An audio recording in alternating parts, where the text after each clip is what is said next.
Papa is innocent, and Papa is a victim of this high-level conspiracy. Very happy to be representing Dr. Suri Anwar, which I think is frankly one of the most horrendous travesties of justice of the 21st century.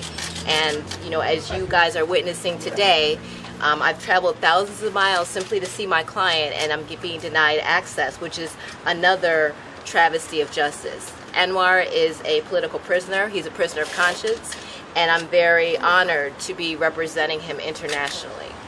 Well, I mean, I've always known of Dr. Suri Anwar's case for a number of years now. I talked with his lawyers, I've met his daughter, and you know, after really understanding what was happening with his case and knowing that human rights and international litigation is really my specialty, that encouraged me to take his case pro bono.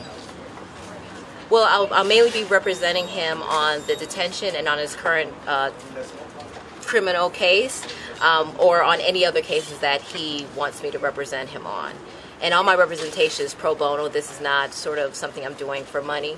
You know, I'm doing it because it's the right thing to do. For these cases? I plan to, yes. Just like I planned to see him today, but apparently that didn't work. Have you applied to be able to represent him in court? They have put in the paperwork, yes.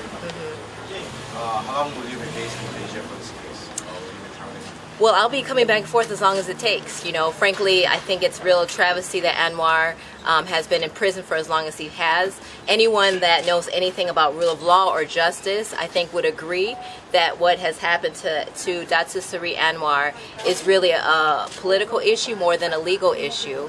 And, you know, people need to understand that what's happening to Anwar is not just an issue for Anwar, but it's an issue for the over 29 million people of Malaysia.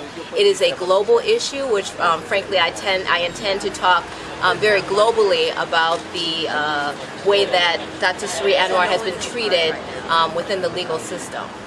Well, I mean, Anwar didn't do it. That's how we plan on charging, and I think the evidence has overwhelmingly shown that Dr. Suri Anwar is innocent of sodomy. For instance, the alleged victim reported the sodomy to government officials 2 days before it even happened.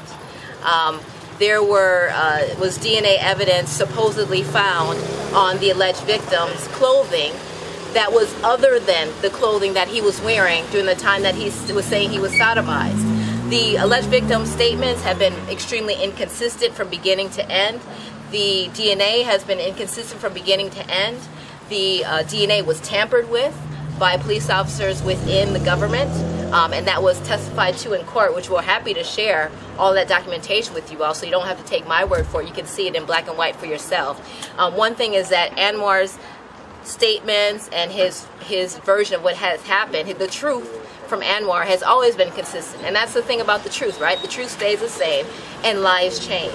And I think we have found from the alleged victim that there has been this version of truth that has sort of ended up Anwar being a political prisoner and a political prisoner of conscience, which is really the real motivation that I see with this case. It's not a legal case, it's a political case. Have they stated why you cannot meet up with your client? Well, that's why we're still sitting here waiting. I mean, apparently they're saying that no one is in charge that can give us the permission, but yet they knew we were coming, and as soon as we went to the window, they said we can't see him. There were no reasons given for... But you do have an official letter saying that you are appointed as Anwar's counsel. Yes.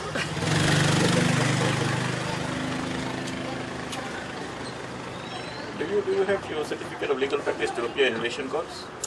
What I'm doing is I'm under the other Malaysian lawyers that are practicing, that are representing Anwar. Oh, I'm sorry. So I'm part of the team of Malaysian lawyers who Dr. Suri Anwar is already having representing him.